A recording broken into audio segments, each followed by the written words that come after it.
Bonjour, voici une capsule qui vous présente un exemple et un contre-exemple de modelage en fluidité.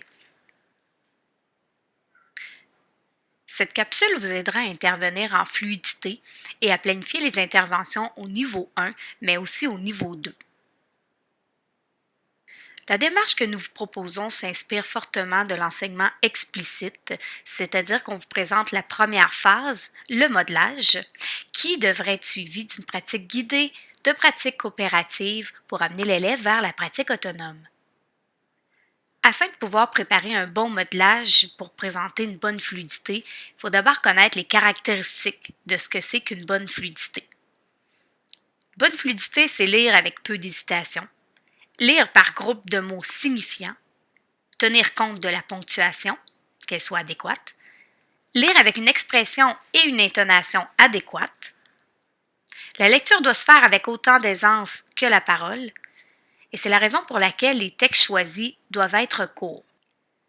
On suggère de choisir des textes accessibles entre 100 et 150 mots. Le modelage.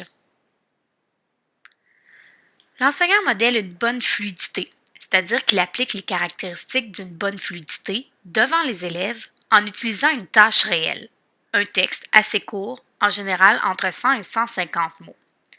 Le but du modelage est que l'enseignant démontre ce que c'est qu'avoir peu d'hésitation, de lire par groupe de mots signifiants, etc.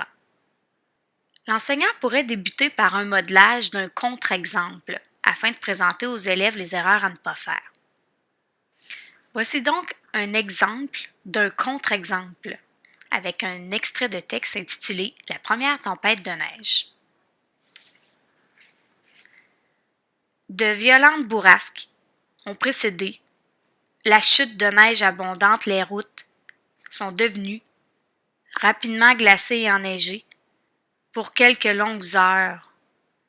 Tout indique que d'autres vents encore plus menaçants vont nous atteindre plus tard dans la soirée. De toute manière, la température n'a pas été tellement rigoureuse depuis le début de l'hiver.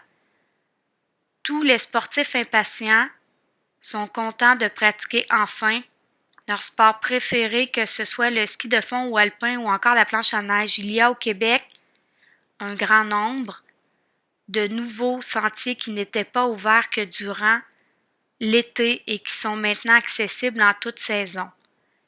Ces sentiers magnifiques offrent des plaisirs hivernaux à tout un cortège de racketteurs enthousiasmés par le retour inattendu de ce sport pratiqué avant la découverte de l'Amérique.